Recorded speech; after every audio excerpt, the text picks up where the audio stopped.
নারীদের সম্মান সম্পর্কে আল্লাহ রাসূল সাল্লাল্লাহু আলাইহি ওয়াসাল্লাম বলছেন যে এই সমাজের মাঝে দেখা যায় আমরা পুরুষদের সার্টিফিকেট আমাদের চারিত্রিক সার্টিফিকেটের জন্য আমরা ইউনিয়ন অফিসে যাই, কমিশনারের কাছে যাই, চেয়ারম্যান মহোদয়ের কাছে যাই, গিয়া চারিত্রিক সার্টিফিকেট আনি। রাসূলুল্লাহ বলেন, শোনো, এই সমাজের মাঝে একজন স্বামীর সার্টিফিকেট দিবে তার স্ত্রী। সকলে বলি সুবহানাল্লাহ। একজন ব্যক্তি, একজন পুরুষের জীবন পরিচালনার ক্ষেত্রে তার জীবনে কি হয়, সে কিভাবে পরিচালিত হয়, কিভাবে চলে, তার স্ত্রীর চাইতে দুনিয়ার মাঝে অন্য, তার স্বামীর চাইতে ওই দুনিয়ার মাঝে অন্য কেউ ভালো জানে না। কথা বলুন, ঠিক কিনা? তাহলে একজন স্ত্রী জানতে পারবে আমার স্বামী সুদ খায় কিনা, আমার স্বামী নামাজ পড়ে কিনা, আমার স্বামী পরিবারের মাঝে সুন্দর কথাবার্তা বলে কিনা, মানুষের সঙ্গে সুন্দর আচার ব্যবহার করে কিনা। ওই স্ত্রী বলতে পারবে তার স্বামী সম্পর্কে। কথা বলুন, ঠিক কিনা? রাসূলুল্লাহ বলেন, খায়রুকুম লিআহলিহি। এই সমাজের মাঝে, দুনিয়ার মাঝে যদি কোনো স্ত্রী বলে মহান রব্বুল আলামিন আল্লাহ, আমার স্বামী আবেদ, আমার স্বামী সালেহ, আমার স্বামী 5 ওয়াক্ত নামাজি, আমার স্বামী আমার হক সম্পূর্ণভাবে পরিপূর্ণভাবে আদায় করে, সমাজে সুন্দরভাবে চলে, সে অন্যায় কোনো কাজ করে না, যদি কোনো স্ত্রী স্বামীর ব্যাপারে আল্লাহর দরবারে সাক্ষী দেয়, মহান রব্বুল আলামিন ওই সাক্ষীটুকু ওই স্বামীর জন্য স্ত্রীর সাক্ষীটুকু মহান রব্বুল আলামিন কবুল করে নেবেন। সকলে বলি সুবহানাল্লাহ, সুবহানাল্লাহ। ওই নারী সমাজের সম্মান ব্যাপারে আল্লাহর মাহবুব নবী বলেন, এই দুনিয়ার মাঝে অনেক পরিবারের মাঝে দেখা যায় যদি কোনো ছেলে এবং বৌমা বা বৌমার শ্বশুর এবং শাশুড়ি যদি দেখেন ওই বৌমার ঘরে 1 বছর একটি কন্যা হয়েছে, পরের বছর আরেকটি কন্যা হয়েছে, তাহলে দেখা যায় অনেক শাশুড়ি আম্মা শ্বশুরদের চেহারা মলিন হয় এবং মন ক্ষুণ্ণ হয়। প্রিয় মাহবুব নবী বলেন, শোনো উম্মত, ওই কন্যা সন্তান তুমি মনে করবা যে তুমি স্বামী এবং স্ত্রীকে আমি আল্লাহ পছন্দ করে এবং আমি আল্লাহ নিয়ামত স্বরূপ তোমাদেরকে আমি আল্লাহ কন্যা সন্তান দান করেছি। সকলে বলি সুবহানাল্লাহ। আল্লাহর মাহবুব নবী বলেন, কুনতুম আনা ওয়া হুয়া ফিল জান্নাতি কাহাতাইন। রাসূলুল্লাহ বলেন, ও দুনিয়ার নারী সমাজরা শোনো, ও পুরুষ সমাজরা শোনো, যাদের ঘরের মাঝে আমি আল্লাহ কন্যা সন্তান দিলাম, প্রিয় মাহবুব নবী বলেন, যাদের উরুসে আমি আল্লাহ 2টি কন্যা সন্তান দিলাম, পরিবারে 2টি কন্যা সন্তান দিলাম, যদি মা এবং বাবা ওই সন্তানদেরকে লালন পালন করে বড় হলে পর উপযুক্ত হলে একজন স্বামী একজন ছেলের হাতে সুপর্দ করে দেয়, রাসূলুল্লাহ বলেন, কুনতু আনা ওয়া হুয়া ফিল জান্নাতি কাহাতাইন। উম্মাহ শুনো, দেখো আমার হাত দেখো, আঙ্গুলগুলা তোমরা দেখো, যেমনি ভাবে আঙ্গুলগুলা একত্রিত অবস্থায় রয়েছে জান্নাতের মাঝে, ওই কন্যা সন্তানদের ভাবা আমি প্রিয় নবীর সঙ্গে আমার হাতের মতো থাকবে। সকলে বলে সুবহানাল্লাহ।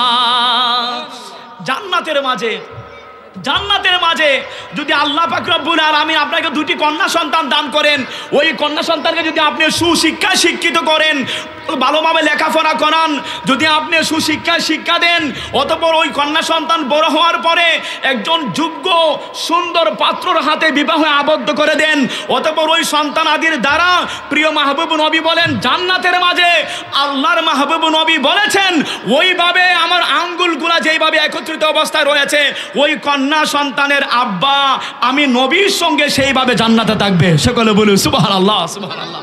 তাহলে আমাদের পুরুষ সমাজরা প্রিয় নবীর সঙ্গে জান্নাতে আমরা সেইভাবে থাকতে চাই কি চাই না?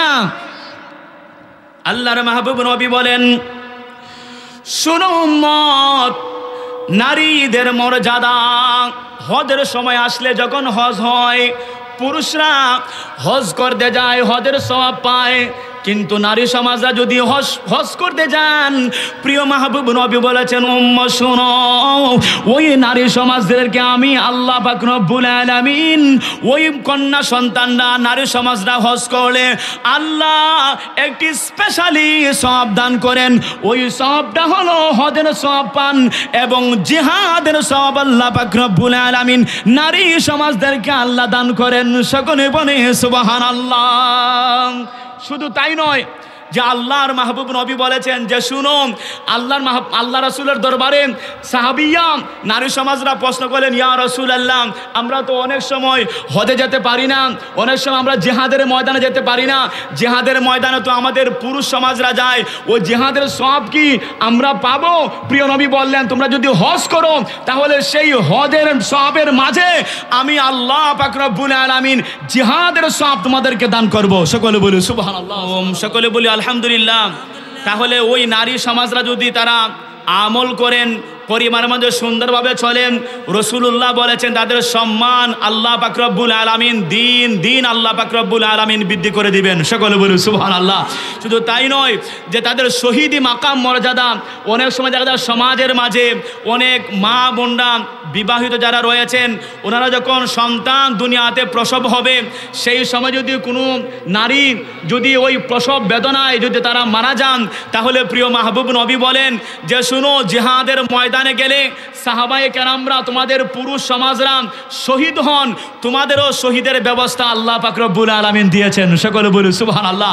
ওই প্রসব বেদনা যদি কোনো নারী সমাজ মারা যায়, তাহলে ওই তার মরণটা হবে শহীদি মর্যাদা। সকলে বলি সুবহানাল্লাহ।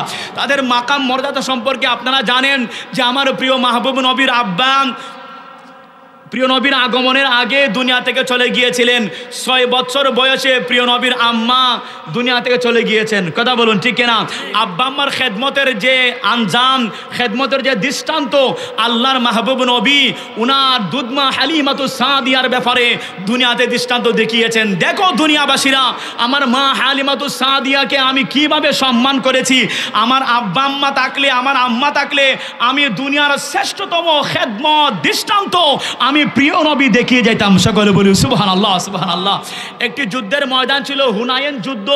যুদ্ধ শেষ, গনিমতের মাল আল্লাহর মাহবুব নবী বন্টন করছেন। এমন সময় দেখা গেল একজন রমণী দেখা গেল প্রিয় নবীর দরবারে আসতেছেন। সকলে বলি সুবহানাল্লাহ। সাহাবায়ে কেরাম সবাই সরিয়ে গেলেন। ওই রমণী আসার পরে আল্লাহর মাহবুব নবী চাদর মুবারক জমিনের মধ্যে বিছিয়ে দিলেন। ওই রমণী বসলেন, কিছুক্ষণ কথা বললেন, চলে গেলেন। সাহাবায়ে কেরাম আল্লাহর মাহবুব নবীর দরবারে আরজ করলেন, ইয়া রাসূলুল্লাহ, এই জমিনের মাঝে তো এত সম্মান পাওয়ার কোনো নারী আমাদের জানা মতে নেই। কথা বলুন ঠিক কিনা? আল্লাহর মাহবুব নবীর দরবারে বলার পরে আল্লাহর মাহবুব নবী বলেন, শোনো আমার সাহাবারা, ওই রমণী কে তোমরা জানো? উনি হলেন আমার মা হালিমাতুস সাদিয়া। সকলে বলুন সুবহানাল্লাহ। নারীদের সম্মান কেন এসেছিলেন ওখানে? আল্লাহর মাহবুব নবী বললেন, আয় আমার সাহাবীরা শোনো, সাদ গোত্রের অনেক মানুষেরা হুনাইন যুদ্ধের ময়দানে আমরা মুসলমানদের হাতে বন্দী হয়েছিলেন। মা হালিমাতুস সাদিয়া আসলেন, ওই সাদ গোত্রের মানুষদেরকে মুক্তি দেওয়ার জন্য, সুপারিশ জন্য আসলেন। আমি রাসূলের দরবারে আসার পরে আমি জমিনের মধ্যে আমার চাদর মুবারক বিছিয়ে দিলাম। আম্মা বসলেন, আমি সন্তানকে আমার আম্মা অনুরোধ করলেন, কি বললেন, বাবা মুহাম্মদ শুনো শুনো, যখন তোমাকে আমি দুধ পান করিয়েছিলাম, তোমার বোন সাইমা তোমাকে কুলে নিয়ে মাঠে এবং বাড়িতে চলাফেরা করেছে। ওই সমাজের মাঝে হুনাইন যুদ্ধের ময়দানে অনেক মানুষেরা বন্দী হয়েছে মুসলমানদের হাতে। শুনো, আমার বোনের স্বামী তোমার খালু ওই বন্দিশালার মধ্যে রয়েছেন এবং অনেক মানুষরা রয়েছেন সাদ গোত্রে, যারা তোমাকে দেখে আফসোস করেছেন, তোমাকে মায়া করেছেন, তোমাকে কুলে নিয়েছেন, তোমাকে আদর করিয়েছেন। ওরে বাবা মুহাম্মদ শুনো, ওই সাদ গোত্রের মানুষ যারা বন্দী হয়েছেন তাদের ব্যাপারে আমি মা তোমার দরবারে সুপারিশ করেছি, তাদেরকে তুমি মুক্ত করে দাও। সকলে বলে সুবহানাল্লাহ। শুন, আমি যে আলোচনা করতেছিলাম, আমার যারা পর্দাসীন মা বোনেরা শুনছেন, শুনেন, আল্লাহর মাহবুব নবী বলেছেন, যদি কোনো স্ত্রী তার স্বামীকে খুশি রেখে যদি সে মারা যায়, অতঃপর স্বামী যদি আল্লাহর দরবারে স্ত্রীর জন্য দোয়া করে, মহান রব্বুল আলামিন বলেছেন ওই স্ত্রীর জন্য জান্নাতের 8টি দরজা আল্লাহ পাক রব্বুল আলামিন খুলে রাখবেন, যেন ওই মহিলা, ওই নারী যেন জান্নাতে প্রবেশ করতে পারে। সকলে বলি সুবহানাল্লাহ, সুবহানাল্লাহ।